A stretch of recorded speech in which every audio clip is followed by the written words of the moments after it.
नमस्कार। भारत एक्सप्रेस में आपका स्वागत है। मैं हूं हरिशंकर कुमार। महाराष्ट्र और झारखंड में विधानसभा चुनाव के लिए मतदान हो चुका है। अब बात एग्जिट पोल की, क्योंकि मतदान होने के बाद बहुत सारी एजेंसियों ने एग्जिट पोल किया है। लेकिन सबसे पहले हम बात करेंगे महाराष्ट्र की, जहां पर बड़े बड़े दिग्गजों की किस्मत दांव पर है। शरद पवार, एकनाथ शिंदे, उद्धव ठाकरे, अजीत पवार, इन सभी का किस्मत का फैसला होना है। वैसे तो नतीजे 23 को आएंगे, लेकिन उससे पहले हम आपको बताते हैं कि एग्जिट पोल में जो सर्वे है उसमें किसको कितनी सीटें, किस पार्टी को कितनी सीटें आई हैं, किसकी सरकार बनती दिख रही है एग्जिट पोल के नतीजों में, और किसकी सरकार नहीं बनती दिख रही है। लेकिन सबसे पहले बात हम महाराष्ट्र की करेंगे। महाराष्ट्र की बात करें तो मैट्रीज, न्यूज़ 18 मैट्रीज ने सर्वे किया है। उसमें महायुति को 150 से 170 सीट, मतलब महायुति मतलब बीजेपी गठबंधन, उसके अलावे महाविकास अघाड़ी को 110 से 130 सीट मिलता दिख रहा है, जबकि अन्य के खाते में 8 से 10 सीटें जाने का अनुमान है। ये एग्जिट पोल के नतीजे हैं। इसके अलावा दैनिक भास्कर ने अपना एग्जिट पोल किया है। उसमें 125 से 140 सीट उसने महायुति को दिया है, जबकि महाविकास अघाड़ी को 135 से 150 सीट दिया है दैनिक भास्कर ने। अन्य के खाते में 20 से 25 सीटें जाती दिख रही हैं। इसके अलावा पी मार्क एक एजेंसी है जिसने सर्वे किया है। उसके मुताबिक महायुति को 137 से 157 सीटें मिल सकती है, जबकि महाविकास अघाड़ी को 126 से 146 सीटें मिलती दिख रही है। मतलब अगर इनके मुताबिक है तो कांटे की टक्कर है। इसके अलावा अदर को 2 से 8 सीटें मिलती दिख रही है।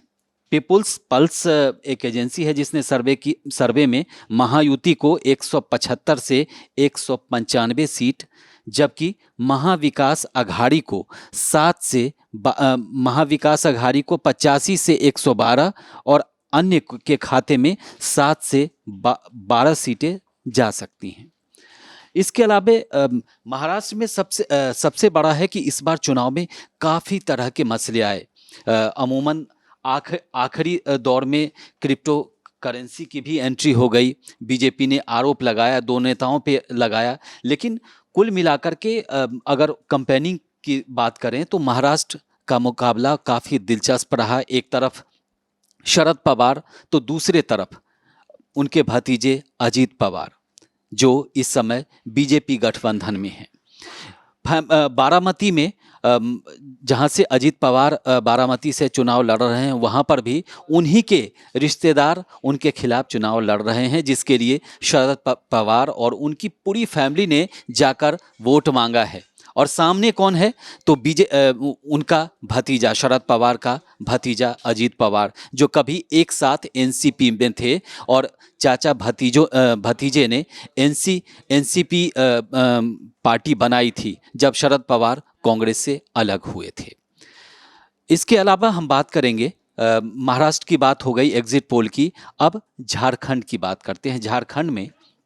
झारखंड मुक्ति मोर्चा और बीजेपी में कड़ा मुकाबला है। झारखंड में एग्जिट पोल की क्या नतीजे कह रहे हैं, हम उस पर बात करेंगे। मैट्रीज के नतीजों में एनडीए को 42 से 47 सीटें मिलती दिख रही है, जबकि इंडिया गठबंधन को 25 से 30 सीट, अदर के खाते में 1 से 4 सीटें मिलता दिख रहा है। पीपुल्स पल्स की बात करें, एजेंसी है, इसने सर्वे किया है, तो उसमें एनडीए के खाते में 44 से 53 सीट, जबकि इंडिया गठबंधन के खाते में 25 से 37 सीट, अदर के खाते में 5 से 9। चाणक्य स्ट्रैटेजीज की बात करें तो एनडीए को उन्होंने 45 से 50 सीटें दी हैं, जबकि इंडिया गठबंधन को 35 से 38 सीट मिलने का अनुमान है, जबकि अन्य के खाते में, अदर के खाते में 3 से 5 सीट मिलने का अनुमान है। ये बात सिर्फ एग्जिट पोल की है, असली नतीजे 23 तारीख को आएंगे। तो एग्जिट पोल की अगर बात करें महाराष्ट्र में, और अब फिर हम महाराष्ट्र पर आपको लिए चलते हैं कि महाराष्ट्र में इस बार मुकाबला काफ़ी दिलचस्प रहा। महाराष्ट्र इसलिए भी है कि वहाँ पर इस समय बीजेपी गठबंधन की सरकार है, शिंदे वहाँ मुख्यमंत्री हैं, जबकि बीजेपी के मुख्यमंत्री रहे देवेंद्र फडणवीस वहाँ पर उप मुख्यमंत्री की भूमिका में हैं। तो वहाँ पर बीजेपी की काफ़ी उम्मीदें हैं। और अगर एग्जिट पोल सर्वे की बात करें तो ज़्यादातर सर्वे में वहाँ पर महायुति यानी एनडीए गठबंधन की सरकार की वापसी होती दिख रही है। ज़्यादातर एग्जिट पोल एजेंसी ने यही अनुमान लगाया है कि वहाँ पर फिर से एकनाथ शिंदे की सरकार बनती दिख रही है। अब एकनाथ शिंदे दोबारा से मुख्यमंत्री बनेंगे या नहीं बनेंगे, ये तो आगे का सवाल है, क्योंकि किसके खाते में कितनी सीटें आएंगी इस पर भी बहुत सारा निर्भर करेगा। हालांकि पहले से बातचीत में मीडिया को ये बताया नहीं गया है कि जिसकी जितनी ज़्यादा सीटें होंगी उसके खाते में मुख्यमंत्री या कैसे आएगा। ये सारी चीज़ें पार्टी लेवल पर बातचीत हुई होगी। लेकिन सबसे बड़ी बात है कि इस बार एग्जिट पोल के जो नतीजे हैं वो सही होंगे या पिछले बार की तरह भी इसमें संदेह रहेगा। लेकिन एग्जिट पोल के नतीजे में ये तो दिख रहा है कि वहाँ पर महाराष्ट्र में फिर से एकनाथ शिंदे, फिर से सरकार उनकी वापसी हो रही है, एनडीए की वापसी हो रही है। इसके अलावा झारखंड में हेमंत सोरेन की सरकार है। चुनाव के दौरान बीजेपी ने उन्हें काफ़ी घेरा था, भ्रष्टाचार के मुद्दे हों या घुसपैठिए के मुद्दे हों, इस पर लगातार बीजेपी उन्हें घेर रही थी और वो हमेशा इस मुद्दे पर डिफेंसिव मोड में थे। चुनाव के दौरान कई जगह छापेमारी भी हुई, ईडी की छापेमारी हुई। हेमंत सोरेन लगातार बीजेपी और एनडीए सरकार पर हमलावर रहे और बीजेपी लगातार घुसपैठिए का मुद्दा उठाती रही। ये ऐसा मुद्दा था जिसे जेएमएम हमेशा जो है बैकफुट पर जाती है और बीजेपी ये नब्ज समझ चुकी थी और उस पर लगातार हमले कर रही थी। अब नतीजे जो है एग्जिट पोल के नतीजे में वहां दिख रहा है कि बीजेपी की फिर से 5 साल बाद वापसी होती दिख रही है। ये एग्जिट पोल के नतीजे हैं। असली परिणाम जो है वो 23 के को ही पता चलेगा जब चुनाव के नतीजे आएंगे। लेकिन एग्जिट पोल में बीजेपी की वहां पर वापसी होती दिख रही है।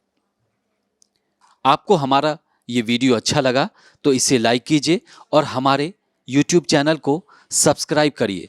देश और दुनिया की ताज़ा तरीन खबरों को देखने के लिए भारत एक्सप्रेस पर बने रहिए। नमस्कार। चुनाव से जुड़ी ऐसी और भी अपडेट हम आपको लगातार देते रहेंगे। 23 को हम दिन भर आपको लगातार इस पर अपडेट देंगे। उससे पहले एग्जिट पोल के नतीजों पर हम कल भी बात करेंगे, अभी थोड़ी देर में भी इस पर चर्चा करेंगे। फिलहाल भारत एक्सप्रेस पर एग्जिट पोल पर, महा एग्जिट पोल पर चर्चा लगातार जारी है। नमस्कार।